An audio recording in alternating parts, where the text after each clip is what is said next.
Hello, I'm Monica Reinagel, the Nutrition Diva, here with your quick and dirty tips for eating well and feeling fabulous. Our show received support this week from Juice Beauty, a skincare and makeup line that really deserves its name. Their products are full of fruit juices and other plant extracts and free of potentially harmful ingredients. You could practically drink this stuff. But don't drink it, use it on your skin. I've been using their products for about a month now, and I really see a positive difference in my skin. Go to juicebeauty.com/diva and you'll get exclusive savings on your first order when you use the code DIVA20 at checkout. A couple of weeks ago, I wrote about a new meat alternative called the Impossible Burger and how it compares with real beef, both nutritionally and in flavor and texture.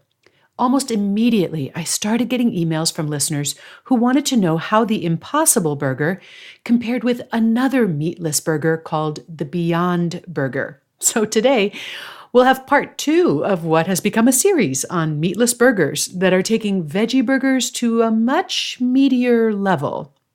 Kate wrote me and said, I tried the Beyond Burger once at a restaurant and I thought it tasted delicious. I like the idea of having plant-based alternatives for things like burgers, but I'm wary of the tendency to assume that just because something is vegan or vegetarian, it's healthier. And that's primarily because of your show. As a result, I don't buy many processed vegan foods, but maybe this one is worth it. Well, Kate, let's take a closer look and see. Like the Impossible Burger, the Beyond Burger is a veggie burger that goes out of its way to mimic the look, taste, and texture of real ground beef. So if you're the kind of vegan that finds the thought of eating meat revolting, then neither one of these products is likely to appeal to you.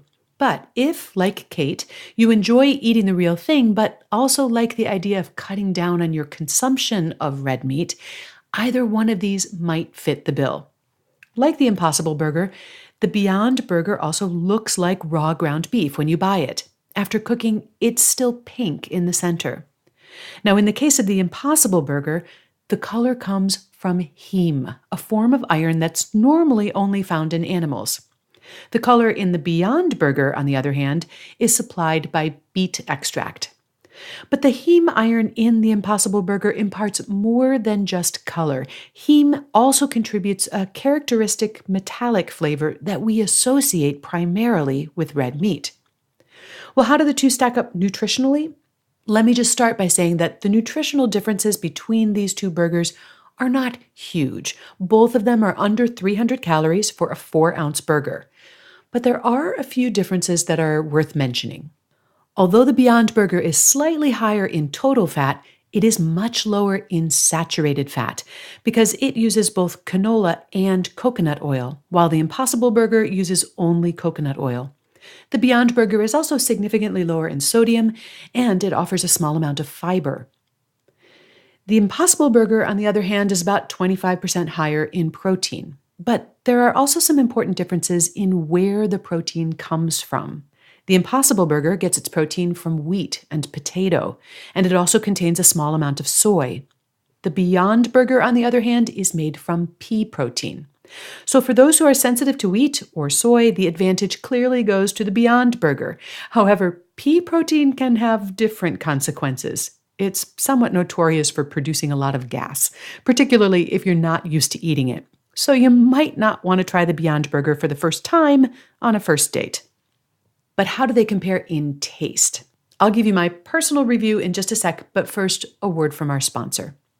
If it's time for spring cleaning at your house, it's time to break out the Mr. Clean Magic Eraser to tackle those stains and messes that sprays and wipes just can't take. These little babies work wonders on walls, but you can also use them on tough messes all around your home.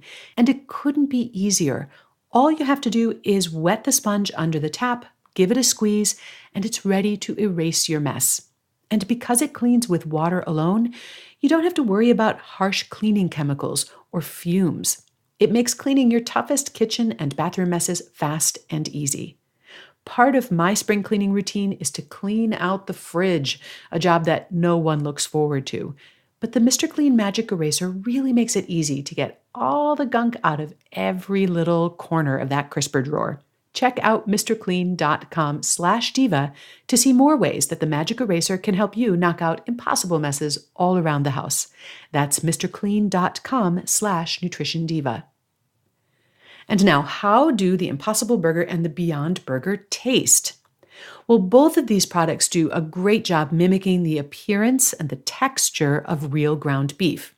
In terms of the flavor, now this is a subjective judgment, but I think the Impossible Burger comes much closer to the taste of beef, and that's probably due to the heme iron. Although the Beyond Burger doesn't taste beany in any way, I did find it a little more bland than the Impossible Burger. But I would find either one of these perfectly enjoyable at a backyard barbecue or a burger joint. One more important difference, for the time being anyway, the Beyond Burger is the only one that you're going to be able to find at your local grocery store. So far, the Impossible Burger is only available in restaurants. But is this fake meat just too processed to be considered healthy? Well, that's a reasonable question. As Kate alluded to in her email, neither of these products could be considered a minimally processed food. A lot of manipulation has gone into transforming peas and potatoes into something that looks and tastes an awful lot like a hamburger. The Impossible Burger gets credit for having a slightly shorter and somewhat more recognizable ingredient list. But if your goal is to eat more whole and minimally processed foods, both of these burgers would probably belong in the category of something that you'd enjoy occasionally, but not as a daily staple. On the other hand, if your goal is to eat less meat and more plant-based protein, you might decide that more has been gained than lost here. I don't think all processed foods can be lumped into the same nefarious category. Processing can strip away nutrients, and it's very often used to turn cheap ingredients into hyper-palatable junk food. But processing can also sometimes improve the nutritional profile of a food or serve other noble purposes, such as reducing food waste, or in this case, reducing beef consumption. This same question about how much processing is too much came up recently in a blog post I wrote on Halo Top ice cream, the low-calorie, high-protein ice cream that everybody's going crazy about. You can find that on my blog at nutritionovereasy.com. But what's your take? Have you tried the Beyond Burger or the Impossible Burger? Do beefless burgers have a place in your diet? Why or why not? I'd love to hear from you.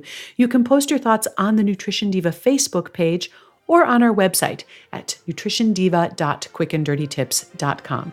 This is Monica Reinagel for the Nutrition Diva podcast. Thanks so much for listening, and I'll see you next week.